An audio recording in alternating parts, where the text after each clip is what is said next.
I'd like to tell you about the strangest secret in the world. Some years ago, the late Nobel Prize-winning Dr. Albert Schweitzer was being interviewed in London, and a reporter asked him, "Doctor, what's wrong with men today?"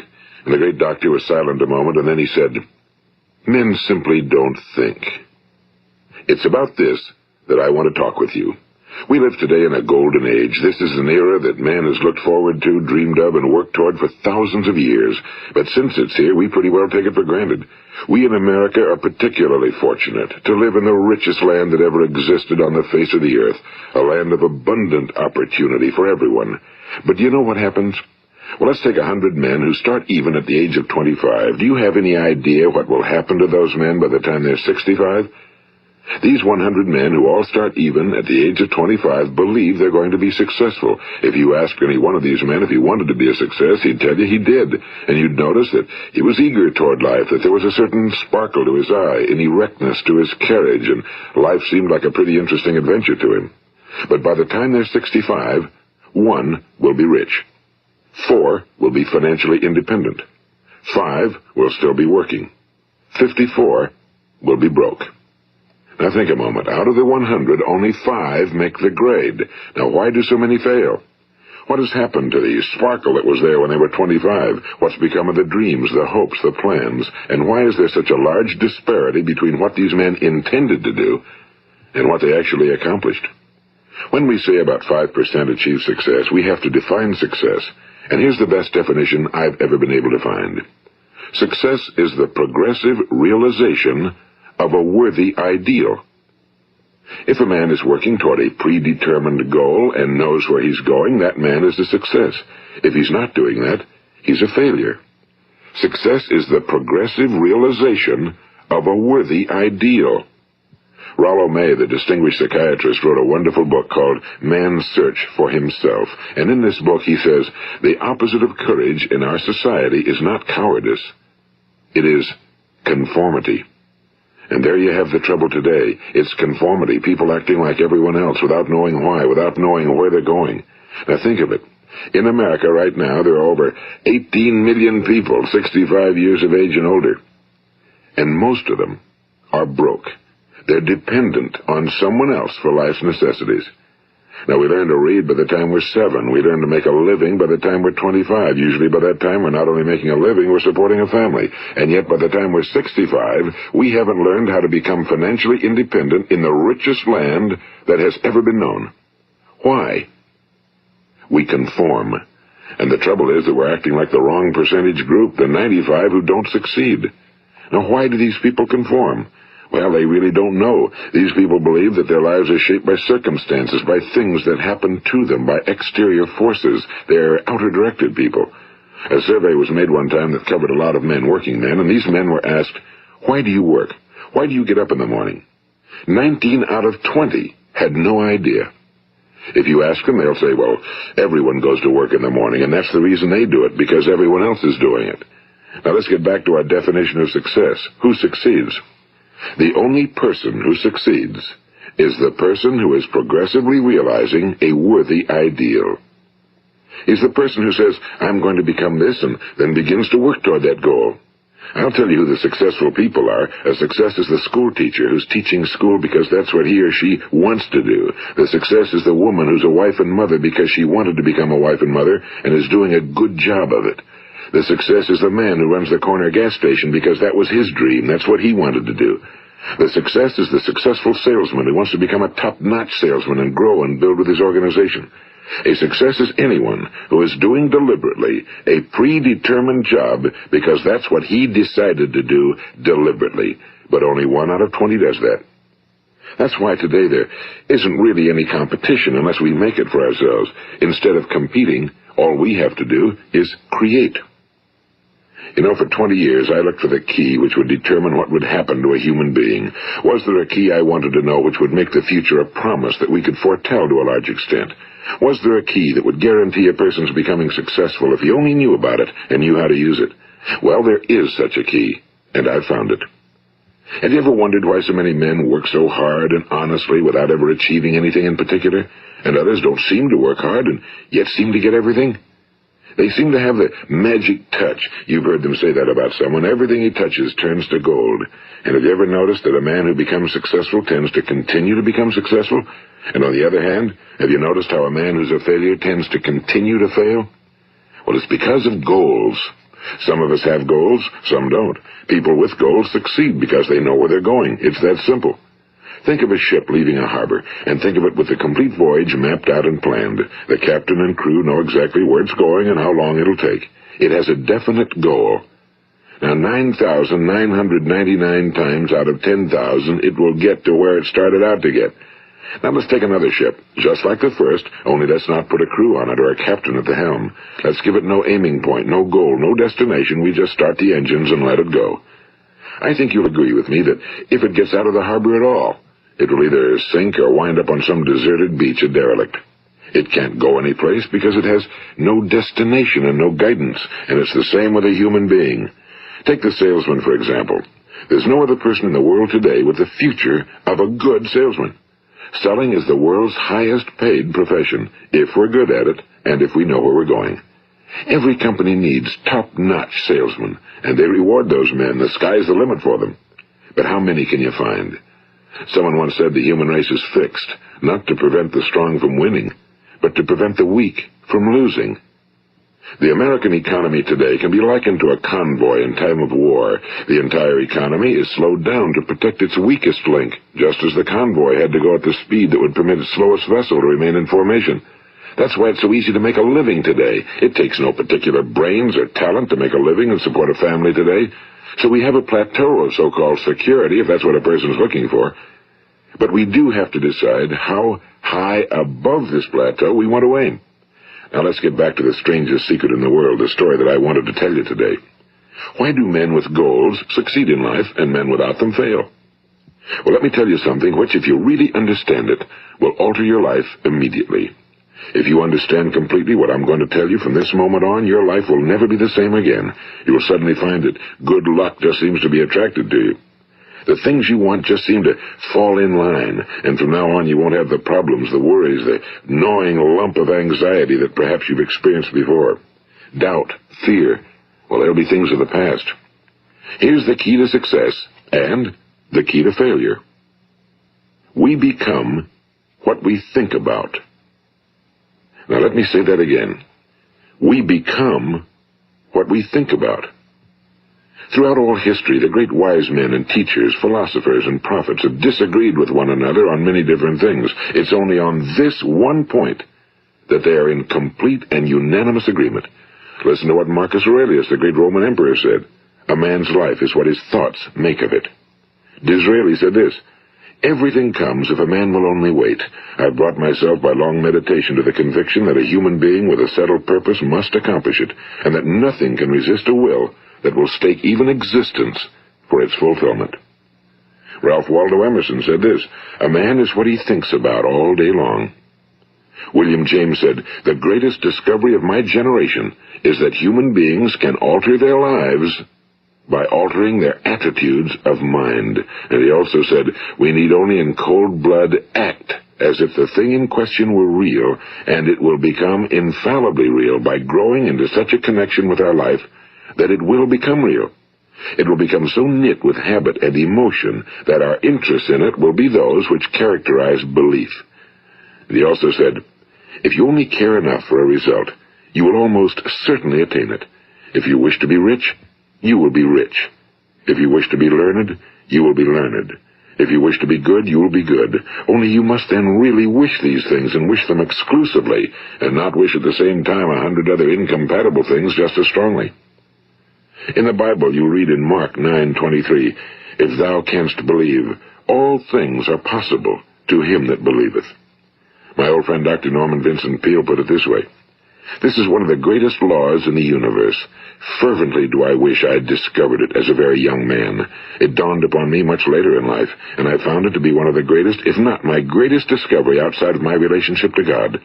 The great law, briefly and simply stated, is that if you think in negative terms, you will get negative results.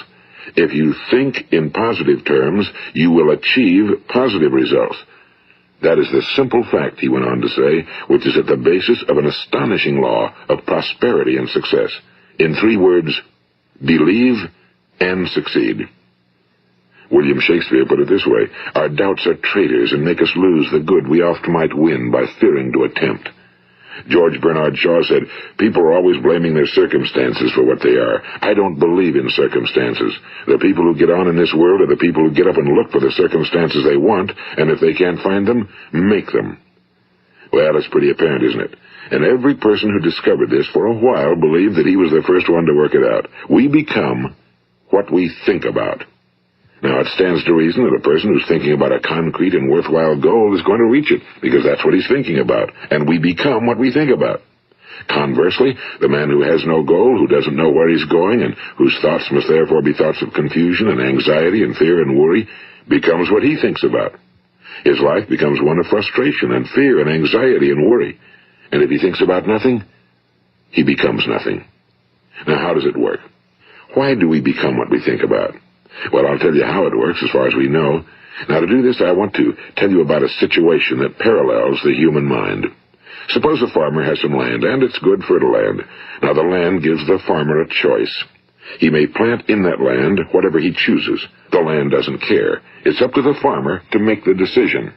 Now, remember, we're comparing the human mind with the land because the mind, like the land, doesn't care what you plant in it. It will return what you plant, but it doesn't care what you plant. Now, let's say that the farmer has 2 seeds in his hand. One is a seed of corn. The other is nightshade, a deadly poison. He digs 2 little holes in the earth, and he plants both seeds, one corn, the other nightshade. He covers up the holes, waters, and takes care of the land, and what will happen? Invariably, the land will return what's planted. As it's written in the Bible, as ye sow, so shall ye reap. Now remember, the land doesn't care. It'll return poison in just as wonderful abundance as it will corn. So up come the 2 plants, one corn, one poison. Now, the human mind is far more fertile, far more incredible and mysterious than the land, but it works the same way. It doesn't care what we plant. Success, failure. A concrete, worthwhile goal, or confusion. Misunderstanding, fear, anxiety, and so on. But what we plant, it must return to us. You see, the human mind is the last great unexplored continent on Earth. It contains riches beyond our wildest dreams. It will return anything we want to plant. Now, you might say, well, if that's true, why don't people use their minds more? Well, I think they figured out an answer to that one, too.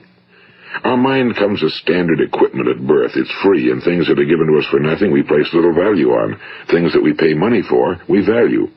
The paradox is that exactly the reverse is true. Everything that's really worthwhile in life came to us free.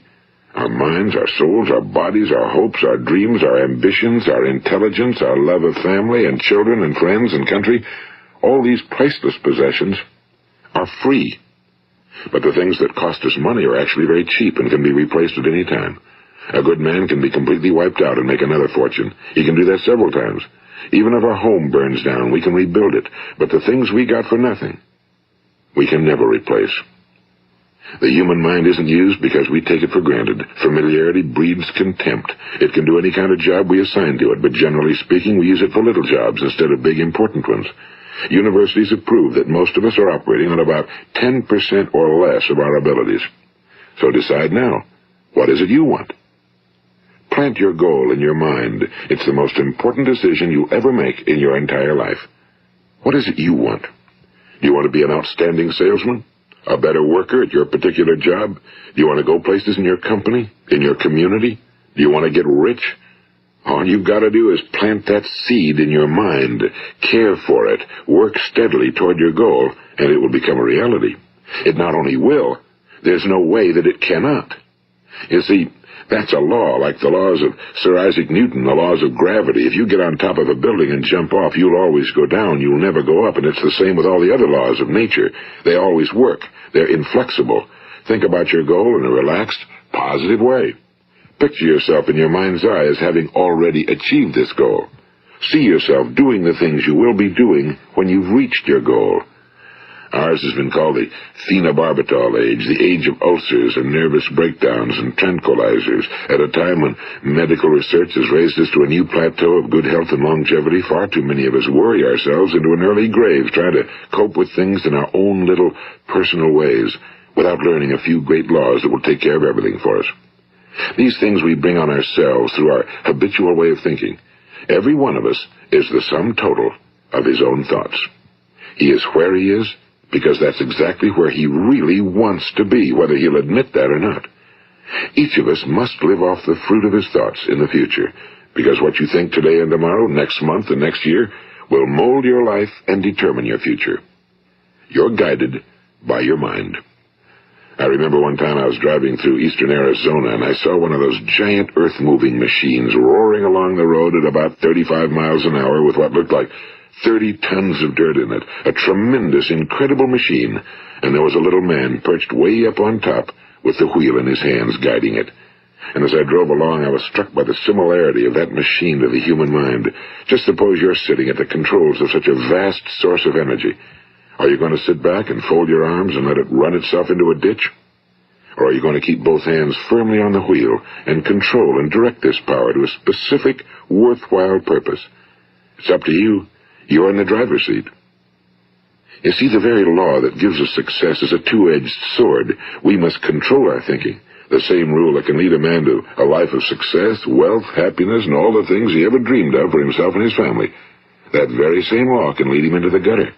It's all in how he uses it, for good or for bad. This is the strangest secret in the world. Now, why do I say it's strange, and why do I call it a secret? Actually, it isn't a secret at all. It was first promulgated by some of the earliest wise men, and it appears again and again throughout the Bible, but very few people have learned it, understand it. That's why it's strange, and why for some equally strange reason it virtually remains a secret. I believe that you could go out and walk down the main street of your town and ask one man after another what the secret of success is, and you probably wouldn't run into one man in a month who could tell you. Now, this information is enormously valuable to us if we really understand it and apply it. It's valuable to us not only for our own lives, but the lives of those around us, our families, employees, associates, and friends. Life should be an exciting adventure. It should never be a bore. A man should live fully, be alive. He should be glad to get out of bed in the morning. He should be doing a job he likes to do because he does it well. One time I heard Grove Patterson, the great late editor-in-chief of the Toledo Daily Blade, make a speech, and as he concluded his speech, he said something I've never forgotten. He said, "My years in the newspaper business have convinced me of several things. Among them, that people are basically good, and that we came from someplace, and we're going someplace. So we should make our time here an exciting adventure. The architect of the universe didn't build a stairway leading nowhere." And the greatest teacher of all, the carpenter from the plains of Galilee, gave us the secret time and time again. As ye believe, so shall it be done unto you. I've explained the strangest secret in the world and how it works. Now, on this side, I want to explain how you can prove to yourself the enormous returns possible in your own life by putting this secret to a practical test. I want you to make a test that will last 30 days. It isn't going to be easy, but if you'll give it a good try, it will completely change your life for the better. Now, back in the 17th century, Sir Isaac Newton, the English mathematician and natural philosopher, gave us some natural laws of physics which apply as much to human beings as they do to the movement of bodies in the universe. And one of these laws is that for every action, there is an equal and opposite reaction. Simply stated, as it applies to you and me, it means we can achieve nothing without paying the price. The results of your 30-day experiment will be in direct proportion to the effort you put forth. To be a doctor, you must pay the price of long years of difficult study. To be successful in selling, and remember that each of us succeeds to the extent of his ability to sell. Selling our families on our ideas, selling education in schools, selling our children on the advantages of living the good and honest life, selling our associates and employees on the importance of being exceptional people. To, of course, the profession of selling itself. But to be successful in selling our way to the good life, we must be willing to pay the price. Now, what is that price? Well, it's many things. First, it's understanding emotionally, as well as intellectually, that we literally become what we think about, that we must control our thoughts if we're to control our lives. It's understanding fully that as ye sow, so shall ye reap. Second, it's cutting away all fetters from the mind and permitting it to soar as it was divinely designed to do. It's the realization that your limitations are self-imposed and that the opportunities for you today are enormous beyond belief. It's rising above narrow-minded pettiness and prejudice.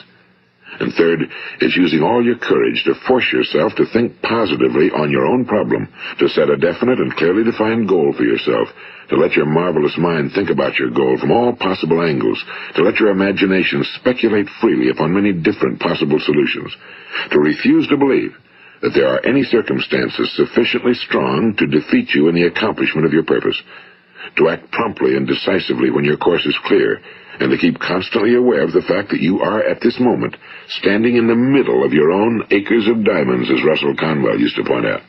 And fourth, save at least 10% of every dollar you earn. It's also remembering that no matter what your present job, it has enormous possibilities, if you're willing to pay the price. Now let's just go over the important points in the price each of us must pay to achieve the wonderful life that can be ours. It is, of course, worth any price. 1. You will become what you think about. 2. Remember the word imagination and let your mind begin to soar. 3. Courage. Concentrate on your goal every day. 4. Save 10% of what you earn. And 5. Action. Ideas are worthless unless we act on them. Now, I'll try to outline the 30-day test I want you to make. Keep in mind that you have nothing to lose by making this test and everything you could possibly want to gain. There are 2 things that may be said of everyone. Each of us wants something, and each of us is afraid of something. I want you to write on a card what it is you want more than anything else.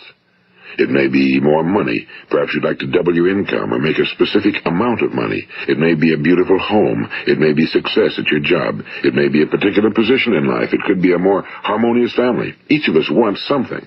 Now write down on your card specifically what it is you want. Make sure it's a single goal and clearly defined. You needn't show it to anyone, but carry it with you so that you can look at it several times a day.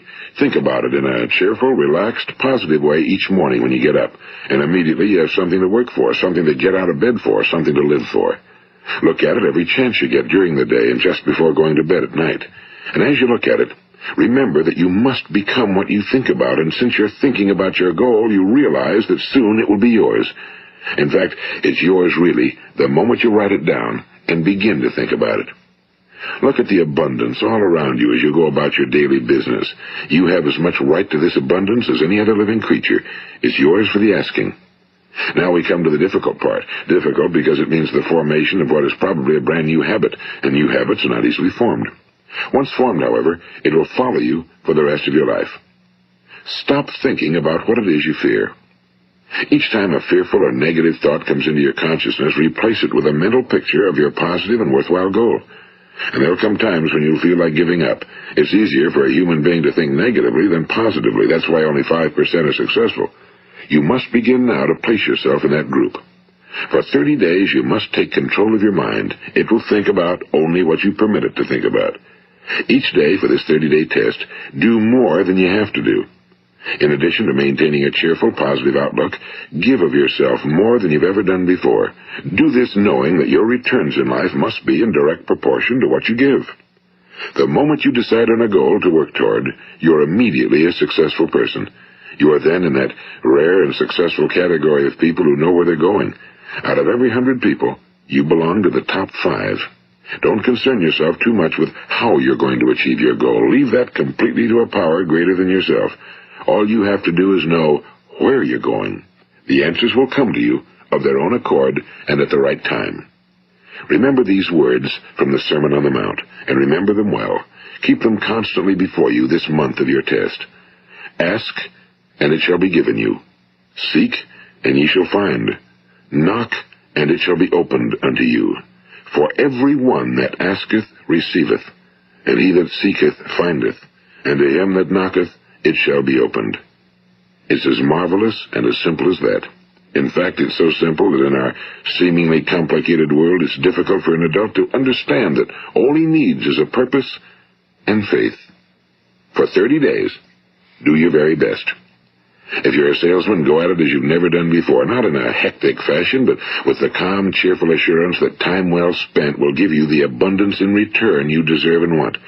If you're a homemaker, devote your 30-day test to completely giving of yourself without thinking about receiving anything in return, and you'll be amazed at the difference it makes in your life.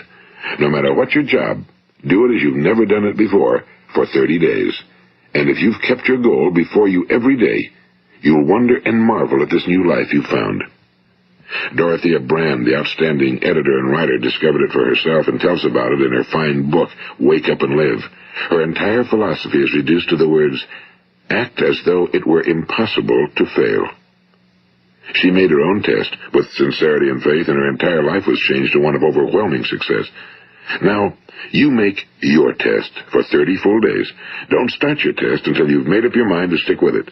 You see, by being persistent, you're demonstrating faith. Persistence is simply another word for faith. If you didn't have faith, you'd never persist.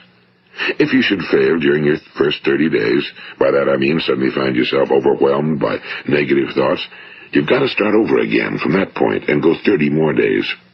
Gradually, your new habit will form until you find yourself one of that wonderful minority to whom virtually nothing is impossible. And don't forget the card. It's vitally important as you begin this new way of living. On one side of the card, write your goal, whatever it may be. On the other side, write the words we've quoted from the Sermon on the Mount. Ask, and it shall be given you. Seek, and ye shall find. Knock, and it shall be opened unto you. Nothing great was ever accomplished without inspiration. See that during these crucial first 30 days, your own inspiration is kept at a peak. And above all, don't worry. Worry brings fear, and fear is crippling. The only thing that can cause you to worry during your test is trying to do it all yourself. Know that all you have to do is hold your goal before you. Everything else will take care of itself. Remember also to keep calm and cheerful. Don't let petty things annoy you and get you off course. Now, since making this test is difficult, some will say, why should I bother? Well, look at the alternative. No one wants to be a failure. No one really wants to be a mediocre individual. No one wants a life constantly filled with worry and fear and frustration. Therefore, remember that you must reap that which you sow. If you sow negative thoughts, your life will be filled with negative things. If you sow positive thoughts, your life will be cheerful, successful, and positive. Now, gradually, you will have a tendency to forget what you've heard on this recording. Play it often. Keep reminding yourself of what you must do to form this new habit. Gather your whole family around at regular intervals and listen to what's been said here. You know, most men will tell you that they want to make money without understanding the law. The only people who make money work in a mint. The rest of us must earn money. This is what causes those who keep looking for something for nothing or a free ride to fail in life. The only way to earn money is by providing people with services or products which are needed and useful. We exchange our time and our product or service for the other man's money. Therefore, the law is that our financial return will be in direct proportion to our service. Now, success is not the result of making money. Making money is the result of success, and success is in direct proportion to our service. Most people have this law backwards. They believe that you're successful if you earn a lot of money. The truth is that you can only earn money after you're successful. It's like the story of the man who sat in front of the stove and said to it, "Give me heat, and then I'll add the wood." How many men and women do you know, or do you suppose there are today, who take the same attitude toward life? There are millions. We've got to put the fuel in before we can expect heat. Likewise, we've got to be of service first before we can expect money. Don't concern yourself with the money. Be of service. Build, work, dream, create.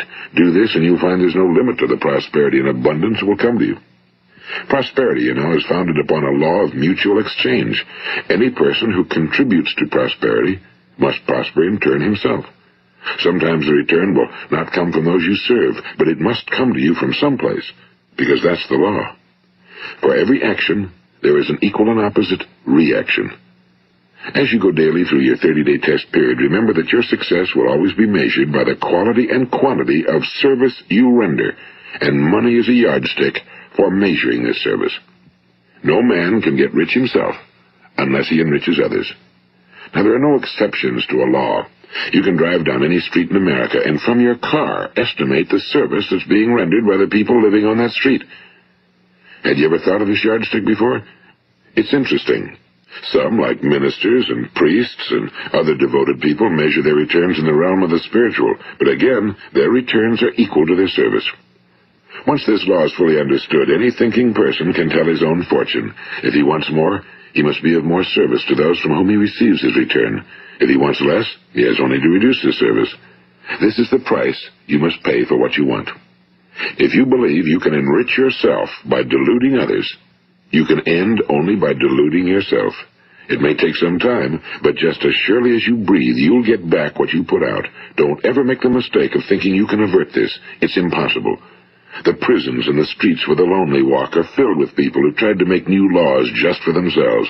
We may avoid the laws of man for a while, but there are greater laws that cannot be broken. An outstanding medical doctor recently pointed out 6 steps that will help you realize success. 1. Set yourself a definite goal. 2. Quit running yourself down. 3. Stop thinking of all the reasons why you cannot be successful and instead think of all the reasons why you can. 4. Trace your attitudes back through your childhood and try to discover where you first got the idea you couldn't be successful, if that's the way you've been thinking. 5. Change the image you have of yourself by writing out a description of the person you would like to be. And 6. Act the part of the successful person you have decided to become. The doctor who wrote those words is a noted West Coast psychiatrist, Dr. David Harold Fink. Do what the experts since the dawn of recorded history have told you you must do. Pay the price by becoming the person you want to become. It's not nearly as difficult as living unsuccessfully. Make your 30-day test, then repeat it again, and each time it will become more a part of you until you'll wonder how you could ever have lived any other way. Live this new way and the floodgates of abundance will open and pour over you more riches than you may have dreamed existed. Money? Yes, lots of it. But what's more important, you'll have peace. You'll be in that wonderful minority who lead calm, cheerful, successful lives. Start today. You have nothing to lose, but you have a whole life to win. This is Earl Nightingale, and thank you.